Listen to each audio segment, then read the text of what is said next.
उम्मीदवारों के बीच एक चुनाव में पंजीकृत मतदाताओं में से 5% अपना वोट नहीं डाला। तो मान लीजिए अगर पंजीकृत मतदाता जो है वो 100% हैं, तो इसमें से 5% अगर वोट नहीं डाले हैं तो 95% ने अपना वोट डाला है। ठीक, 95% वोट डाले गए हैं। उसके बाद बोल रहा है डाले गए कुल वोटों में से 10% वोट या तो अमान्य हैं या फिर नोटा में पाए गए हैं। तो जो इसका 10%, तो इसका 10% वोट या तो अमान्य है या फिर नोटा में पाए गए हैं। तो यानी 9.5% वोट की बात कर रहा है ये। ठीक, तो कितने वोट जो है वो वैध वोट कितने हो जाएंगे, तो इसमें से माइनस कर देंगे।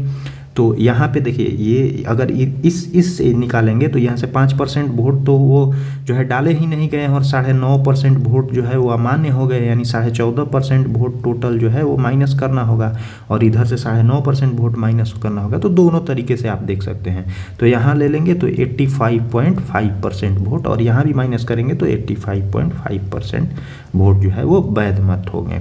उसके बाद बोल रहा है कि उम्मीदवार जीतने वाले उम्मीदवार को उसके पक्ष में कुल वैध मतों का 60% वोट मिले हैं। अब देखिए वैध मत यही ना हुआ, कुल वैध मत इतना ही हुआ 85, तो इसका 60%। तो अभी इसको छोड़ देते हैं, इस स्केल पे नहीं जाएंगे। तो 60% वो जीतने वाले उम्मीदवार को मिला, तो हारने वाले उम्मीदवार को कितना मिला 40%।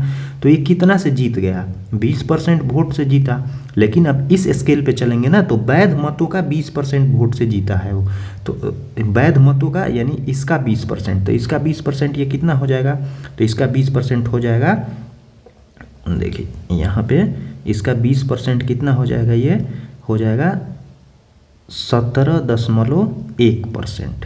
यही होगा ना इसमें 10% के 10% अगर निकालेंगे तो 8.55, उसका डबल कर देंगे तो 20%, तो 7.1% यानी 17.1% हो जाएगा 20% का वैल्यू। अब इतना वोट से वो जीत गया, लेकिन एक्चुअल में नंबर में कितना से जीता है, तो 172.71 इतना से जीता है।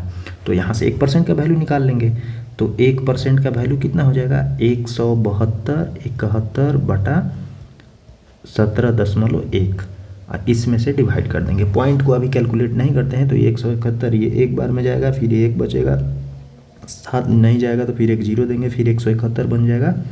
तो ये हो जाएगा 1 और ये पॉइंट था तो ऊपर एक 0, तो ये हो जाएगा।